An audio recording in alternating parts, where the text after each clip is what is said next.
मैं भारत को भारतीयता की मान्यताओं के आधार पर फिर से खड़ा करना चाहता हूं और इसी काम की कोशिश में लगा हूं। नमस्कार दोस्तों, बीएस नेटवर्क में आपका स्वागत है। मैं हूं बलबीर सिंह सरिता राजपूत। मैकॉले कहा करता था कि अगर भारत की कानून व्यवस्था को बर्बाद कर दिया जाए तो भारत की समाज टूट सकती है, भारत की समाज टूट जाएगी। और इसी प्रकार से वो दूसरी बात बोलता था, अगर भारत की शिक्षा पद्धति को बर्बाद कर दिया जाए, शिक्षा पद्धति को खराब कर दिया जाए तो भारत का समाज पूरी तरह से टूट जाएगा। लंदन में एक लाइब्रेरी है, इंडिया ऑफिस लाइब्रेरी। उस इंडिया ऑफिस लाइब्रेरी में एक पत्र है मैकॉले का लिखा हुआ, जो उसने अपने पिताजी को लिखा था। जब वो लंदन से अफसर बनकर के भारत में आया था तो उसने भारत से अपने पिताजी को एक लेटर लिखा था।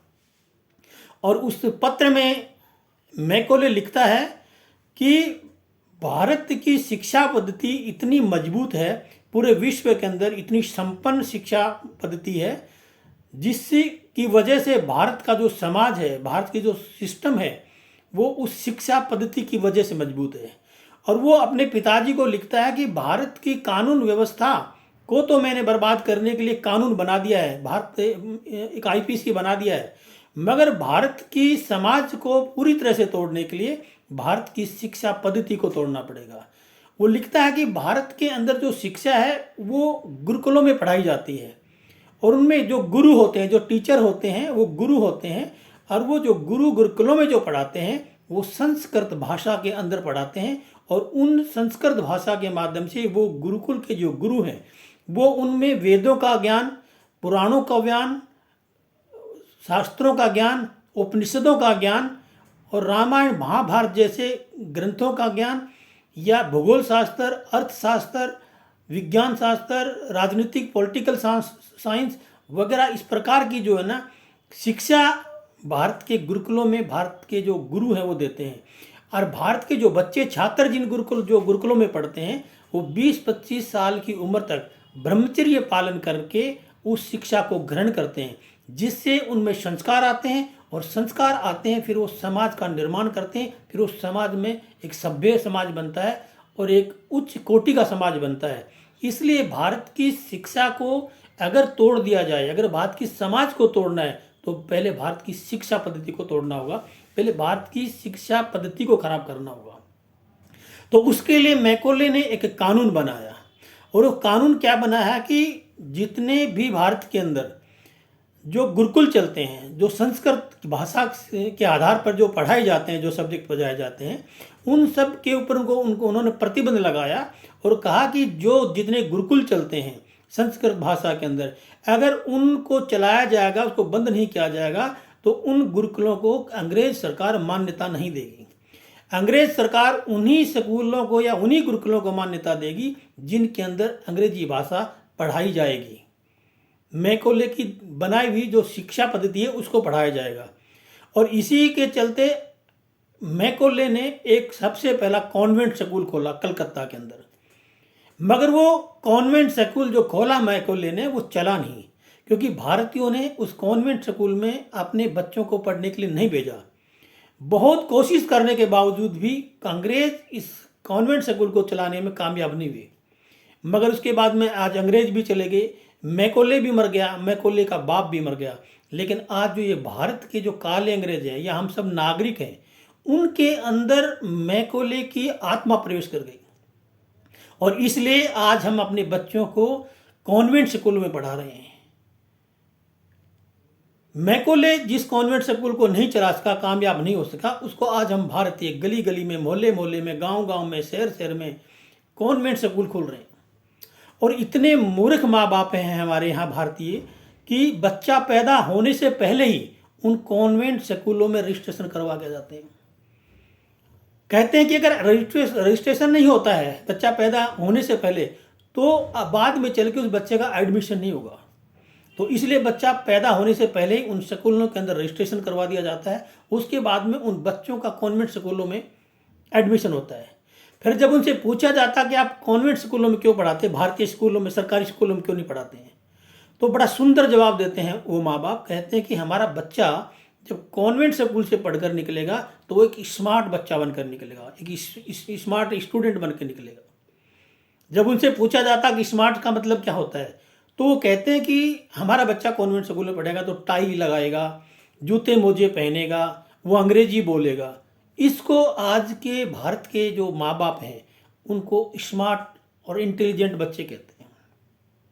और आप जानते हैं कॉन्वेंट का मतलब क्या होता है? कॉन्वेंट का मतलब होता है कि यूरोप अमेरिका के देशों में ये सिस्टम है, ये काफ़ी सालों से, हजारों सालों से उनकी परंपरा रही है कि वो बच्चों को लावारिस छोड़ देते हैं। या तो किसी चर्च के सामने छोड़ देंगे बच्चा पैदा होने के बाद, या किसी संस्था को दे देंगे। तो उस यूरोप अमेरिका के अंदर उस बच्चे को या तो संस्था पालती है, या वो चर्च का पादरी जो मदर पिता फादर होता है वो पालते हैं। लेकिन हमारे देश में तो माँ भी है, बाप भी है, तो फिर हम क्यों कॉन्वेंट स्कूलों में हमारे बच्चों को लावारिस बना के उनका एडमिशन कराते हैं? तो जो लावारिस बच्चे होते हैं उनको जो पढ़ने की जो जगह होता है, स्थान होता है, उसको बोलते हैं कॉन्वेंट स्कूल। लेकिन हमारे देश के मूर्ख माँ बाप, हम मूर्ख भारतीय अपने बच्चों को, अच्छे खासे माँ बाप हैं, परिवार के साथ रहते हैं, फिर भी उनको हम लावारिस बना के कॉन्वेंट स्कूलों में पढ़ाते हैं। फिर आगे मैकॉले अपने पिताजी को लिखता है कि जब ये भारतीय बच्चे कॉन्वेंट स्कूलों में पढ़ेंगे तो ये देखने में भारतीय लगेंगे, मगर इनका दिमाग, बुद्धि वो अंग्रेजों की तरह काम करेगी।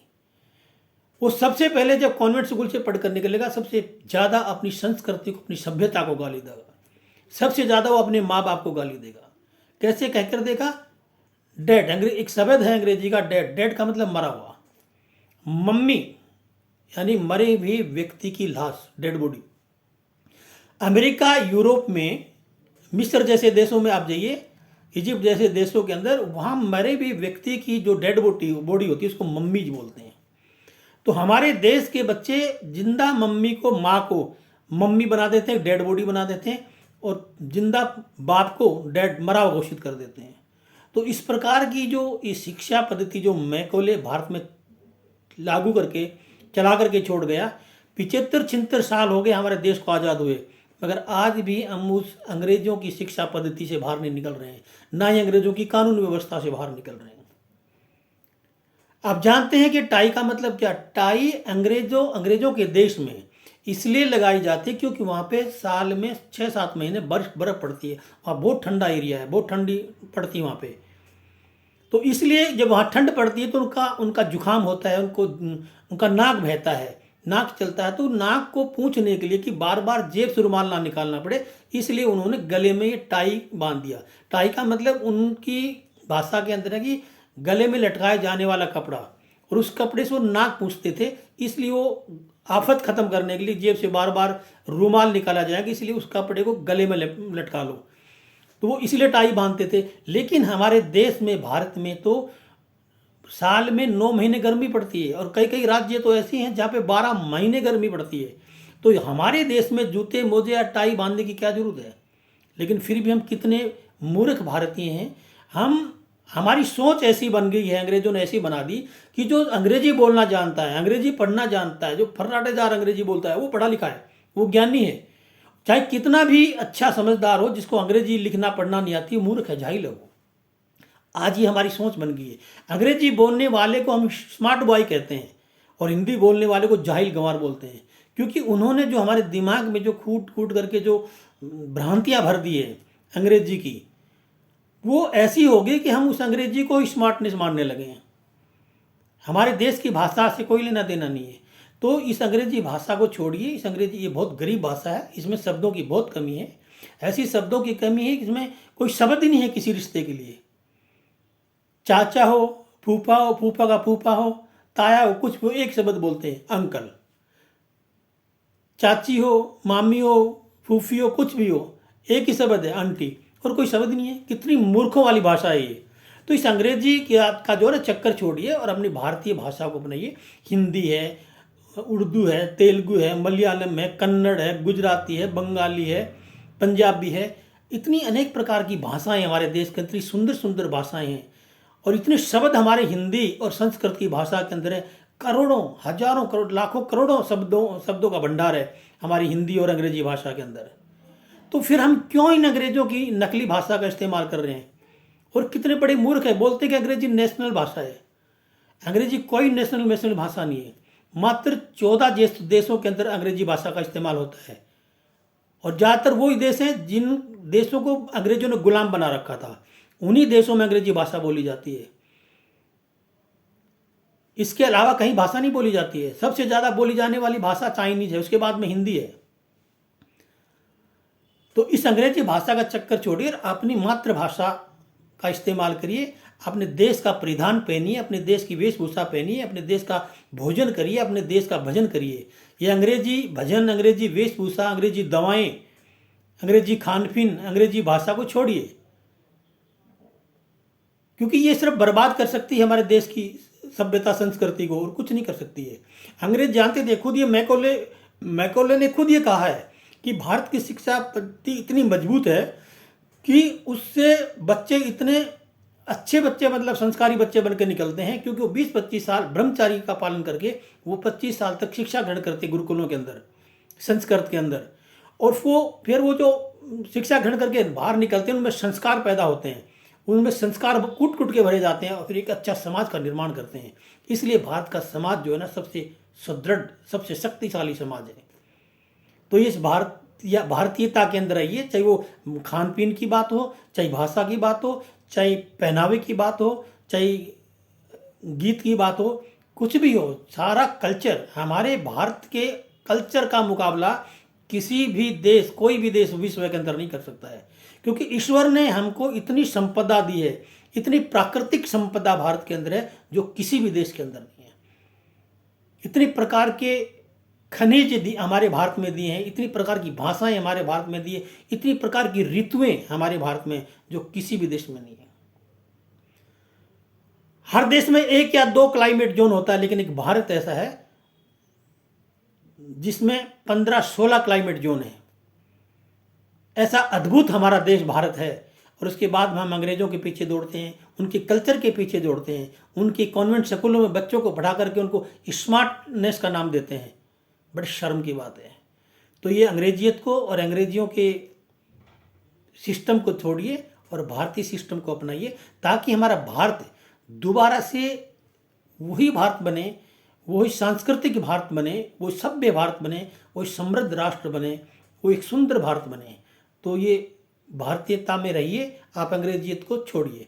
तो आज के अंक में बस इतना ही। कल फिर मिलेंगे किसी और मुद्दे पर। जब तक मेरा वीडियो शेयर करिए, लाइक करिए, सब्सक्राइब करिए। जय हिंद, जय भारत, वंदे मातरम।